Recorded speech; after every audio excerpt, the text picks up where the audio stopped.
So we are talking about the movie Hotel of the Damned. I'm sure I've been to this place before. Anyway, this one is directed by a guy whose name I'm about to butcher. And his name is Bobby Barbaric or something like that. And this film stars Louis Mandylor as an ex-con. And he has recently been released from a Romanian prison. He's picked up by his pal, also a criminal, and they go about trying to find his wayward daughter, who is hooked up with this junkie, who is basically made her become a bit of a junkie herself. Between the four of them, they end up in this car in the middle of nowhere, get into an accident and have to take shelter in a nearby dilapidated hotel. However, this hotel is not unpopulated, and in fact it is populated by some seemingly unsavoury characters, shall we say. So, what do I think about Hotel of the Damned? I've got to say, if you have seen the film Wrong Turn, then this is more or less the same film. It is these four kind of, I guess, regular folk being attacked by a group of inbred savages, kind of mountain folk, inbreds, whatever you want to call them. The actual blurb on the actual official site makes it sound like they're creatures, but that isn't the case. They are not creatures, they are just humans. In fact, they look like peasants from the Game of Thrones series, just look like dirty people, basically. There you go. So what worked and what did not work for me in this film? Well, let's talk about the positives first of all. I've got to say, I feel some films really benefit from their surroundings, and this film, being shot in Romania, really takes advantage of that kind of rustic feel. And I remember watching like full moon films back in the day, and you know, they always benefited from these kind of like the great architecture and the old worldly feel that it has, and this one is very much like that as well. The hotel, this building that they're kind of filming in, looks genuinely dangerous. In fact, it probably is. But that was a great locale. And I've got to say, I kind of like some of the characters here as well. Most notably for me was a character called Jimmy, who is the friend of Louis Mandylor, and he's played by Peter Dobson. And he was this kind of like sleazy criminal, but he just kind of had this great infectious charisma, and his character just seemed so kind of like a real person almost. A guy who was loyal to his friends, but was also, you know, dangerous and a kind of a real criminal. Louis Mandylor's character as well, I kind of liked.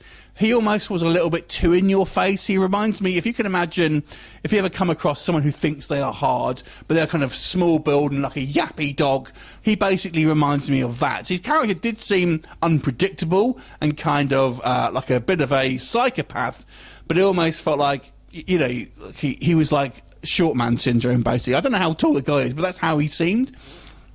The other two kind of main characters, the daughter and the boyfriend, seem to be like local talent, not really all that much screen presence, I've got to say. Let's talk about some of the negatives.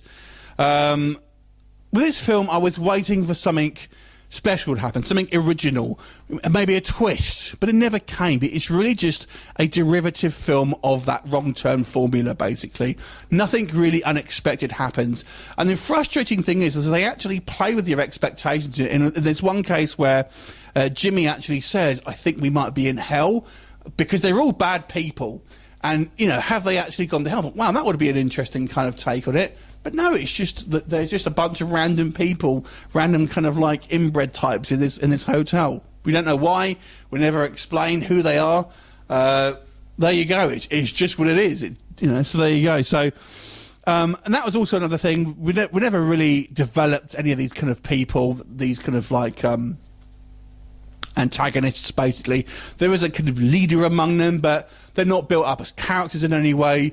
They're not really that individual. There's a couple of ones that kind of get a bit more screen time towards the end, but they're not built up as characters. And if you look at Wrong Turn, for example, that had, you know, I think 4 unique characters. Even in the first film, if you've just taken that first film, they were bad guys who never spoke, but they still had somewhat of a personality to them. There's also some minor things that kind of bugged me in regards to just the logic of these films, and I'll mention 2. So the first one was they have, between the 4 protagonists, they have 2 handguns, and they kill multiple of these bad guys, basically, these kind of like, these mounted men. And these guys are armed with knives and machetes, but not once do they pick up a weapon. They only have 2 guns between them. The other 2 are unarmed. And surely someone would just, like, pick up a weapon, pick up a knife. But it's just one of those things where you think, man, it bugs me when you just disregard logic and think, I really want a horror film that has real reactions and things. That would be so great. Anyway, the other thing that kind of bothered me about it is we have these sort of savage people, and they take some heavy losses, and I just think, okay, they might be low on IQ and everything, but surely they'd be a little bit reeling from the amount of bodies that are getting dropped basically by these guys, and I don't know, they just seem to rush in there and get mown down, and you would have thought they would try and be a little bit more practical about it. But anyway, maybe that's just me. Overall, I've got to say, this film was a serviceable horror film, but it's nothing original, it's nothing you haven't seen before, it doesn't do anything new with the genre, and, there's some okay characters in there, and, benefited from some good locales, but overall was pretty forgettable. But if you like the kind of wrong-term films, if you like mountain men, that kind of stuff, you may want to check it out, but the actual makeup and effects, not all that impressive, and gore effects quite often they kind of cut away. You don't see a lot actually happen on screen.